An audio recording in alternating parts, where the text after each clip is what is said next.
Sherlock Holmes, Consulting Detective. Originally a column in The Strand written by Sir Arthur Conan Doyle in 1886, this project is an examination of Holmes in the visual media. Using Peter Cushing in the 1959 movie The Hound of the Baskervilles and Benedict Cumberbatch in a 2011 episode of BBC's Sherlock titled The Hounds of Baskerville, Sherlock Holmes is traditionally a sharp-tongued, quick-witted man known for his remarkable brilliance and his relentless quest for the truth. And in the same fashion of "My mom says I'm just like her grandparents," Cumberbatch's 21st century millennial version of Britain's most famous detective, the character remains true. Merriam-Webster defines a hero as a person admired for achievements and noble qualities. Within his world and the real world, Sherlock Holmes has been well regarded for his exceptional brilliance, despite his prominent lack of tact and overall knack to make people around him feel inferior. But it's his uncanny ability to solve the toughest of mysteries that have people of all walks of life seeking his expertise.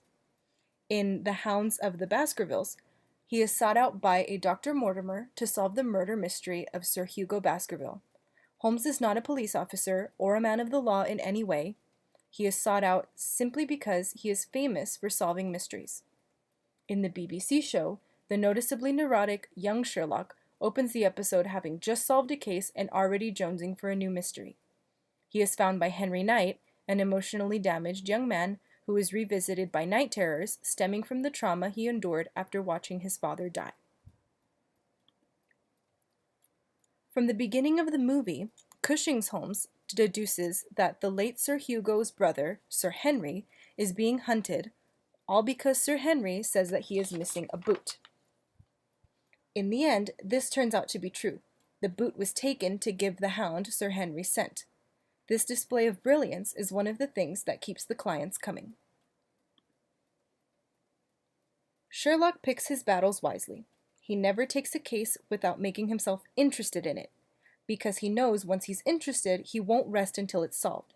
In the episode The Hounds of Baskerville, he goes to the lengths of impersonating a government official and nearly killing himself and Watson, all to prove what he already knew. The Baskerville research base has created a chemical weapon that mimics fog and causes hallucinations.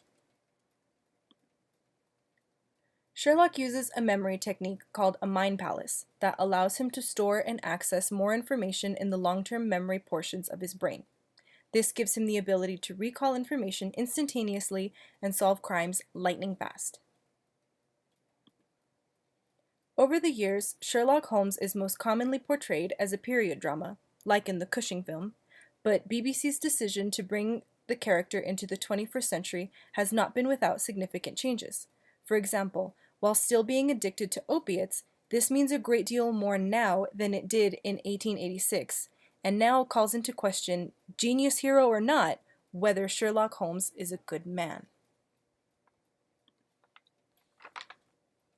Much like how Captain America went from being a hero to a bully in the eyes of MCU's general public, Sherlock Holmes and his tobacco pipe have an almost anti-hero place in a modern smoke-free London. But despite his out-of-date vices and modern insecurities, he still gets the job done and saves the people he cares about.